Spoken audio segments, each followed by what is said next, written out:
एकजना पैदल यात्री बटुवा बाटोमा हिँड्ने क्रममा दो बाटोमा बसेर एकजना महिला वृद्ध आमा मकै पोलिरहेको देख्नुभयो र नजिकै गएर सोध्नुभयो, आमा यो बाटो गयो भने साँच्चै कहाँ पुगिन्छ भनेर प्रश्न सोधिसकेपछि ती आमाले नम्र भएर,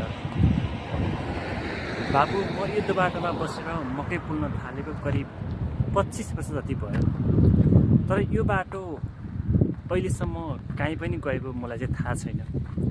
तर यो बाटो आफूलाई गन्तव्य बनाएर हिँड्नेहरू चाहिँ धेरै नै अगाडि पुगिसकेका छन् र आफूलाई सफलताको शिखर चुम्नको लागि यो बाटो हिँड्नेहरू धेरै अगाडि पुगिसकेको छ बाबु भनेर भन्नुभयो। र उक्त यात्री आमाको जवाफबाट नाजवाफ भएर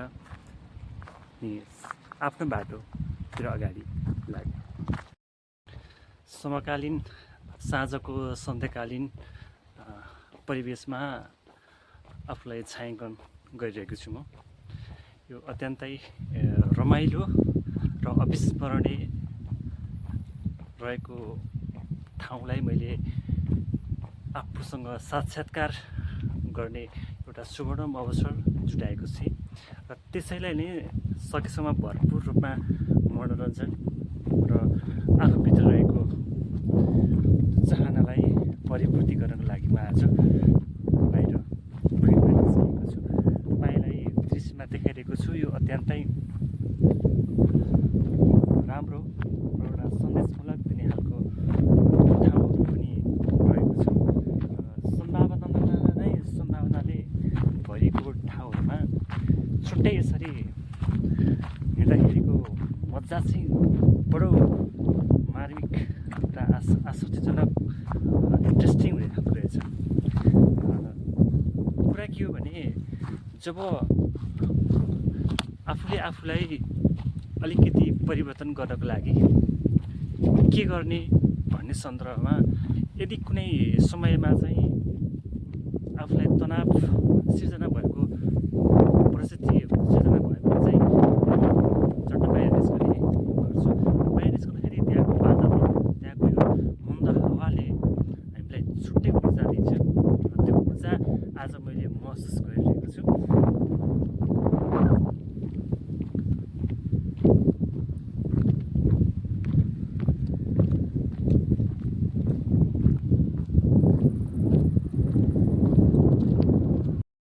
यो पहाडको फेदीतर्फ तपाईँलाई म दृश्य छायाङ्कन गरिरहेको छु र यो पहाड अत्यन्तै निकै कडा चट्टानले बनिएको पहाड, तर यदि इच्छा शक्ति मानिसमा भयो र सम्भावना छ भने जस्तो सुकै कठिनाइ भए तापनि यहाँ हिँड्नको लागि बाटो तयार गर्न सकिन्छ भन्ने एउटा ज्वलन्त उदाहरणसँगै हामीले यो दृश्य तपाईँलाई छायाङ्कन गरिरहेको छु।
यदि साँच्चैकै कन्टेन्ट क्रिएसनहरूको लागि यो माथिबाट भ्यूहरू अत्यन्तै रमणीय देखिन्छ। हामीले दृश्यमा छायाङ्कन गरिरहेका छौँ, तपाईँले पनि देख्न सक्नुहुन्छ। अत्यन्तै रमाइलो जुन यहाँ अस्ताउन लागिरहेको सूर्यसँगै जुन एकदमै रोचक रमाइलो देखिने क्षण देखाउन गइरहेको छौँ। के साँच्चै तपाईँ पनि रोचक तरिकाले कन्टेन्ट क्रिएसन बन्न चाहनुहुन्छ? यदि त्यसो हो भने आज तपाईँलाई अत्यन्तै राम्रो रमणीय भ्यूमा तपाईँलाई लाँदैछौँ। यो सुन्दर सहर र बस्तीमा जुन देखेको दृश्य छ, जुन माथि अग्लो पहाडको टाकुराबाट लिएको उक्त भिडियो अत्यन्तै लोभलाग्दो देखिरहेको छौँ, हामीले तस्विरमा पनि देख्न सक्छौँ। र यसै गरी यहाँ धेरै आगन्तुकहरूको पनि उपस्थित हुनेछ। सँगै यहाँ सूर्य अस्ताउन लागिरहेको छ, तर यहाँ सूर्य मात्र अस्ताइरहेको छैन, यहाँ कयौँ मानिसहरूको जीवन पनि अस्ताइरहेको छ र सूर्य उदाइ पनि रहन्छ, तर कयौँ मानिसहरूको जीवन पनि भविष्य पनि उदाइरहेको छ, जुन सकारात्मक सोचका साथ अगाडि बढ्नेहरूको लागि र त्यस्तो कन्टेन्ट क्रिएसन गर्नेको लागि अत्यन्तै राम्रो भ्यू तपाईँलाई आज यस भिडियोमा तपाईँलाई सम्प्रेषण गरिरहेको छु।